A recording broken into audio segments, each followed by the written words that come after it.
تلنگانہ کے ضلع جگتیال میں جامع مسجد میں جمعیت العلماء ہند کی انتخابی نشست منعقد ہوئی۔ سٹی جمعیت العلماء جگتیال کی 3 سالہ میعاد مکمل ہونے پر یہ انتخاب مرکزی صدر مولانا محمود مدنی اور ریاستی صدر حافظ پیر شبیر کی ہدایت پر کرایا گیا۔ اس موقع پر صدر جمعیت العلماء جگتیال مولانا مظہر قاسمی نقشبندی نے جمعیت العلماء ہند کا تعارف پیش کرتے ہوئے کہا کہ یہ ملک کی عظیم تنظیم ہے جس کی قربانیاں ناقابل فراموش ہے۔ انہوں نے کہا کہ ملک میں جتنی بھی تنظیمیں کام کر رہی وہ دراصل جمعیت العلماء ہند کی مرہون منت ہے، جو اپنے مختلف شعبوں میں سرگرم عمل رہتے ہوئے دیگر تنظیموں کی ضروریات پوری کرتی ہے اور ملکی مسائل کو فوری حل کرنے میں اہم کردار ادا کر رہی ہے۔ بعد ازاں مفتی معز شامزی نے دیہاتی سے مرکزی سطح تک باڑی تشکیل دینے کے اصولوں و ضوابط بیان کیے۔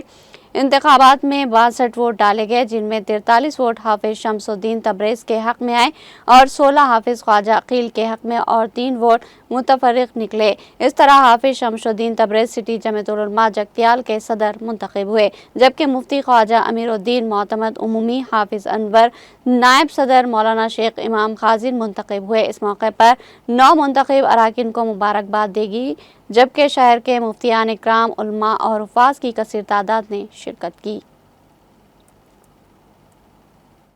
الحمدللہ اللہ تعالیٰ کا لاکھ لاکھ شکر ہے کہ اللہ تعالیٰ نے اس ناچیز کو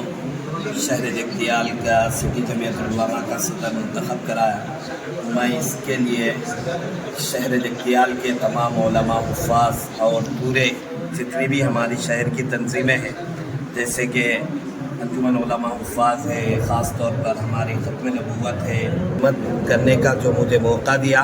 تمام شہر کے علماء، حفاظ، ائمہ اکرام کا میں بے حد ممنون و مشکور ہوں اور امید کرتا ہوں کہ میرے پورے میعاد تک آپ تمام حضرات کا میرا ساتھ رہیں گا اور مجھے میرے ہر کام میں آپ لوگوں کی تائید رہیں گی، اور میں تمام کے مشوروں سے انشاءاللہ شہر کے گلی گلی تک، ہر کوچے تک میں جمعیت کے نام کو روشن کرنے کی ہر حتی الامکان میں کوشش کرتا رہوں گا۔ جزاک اللہ خیر۔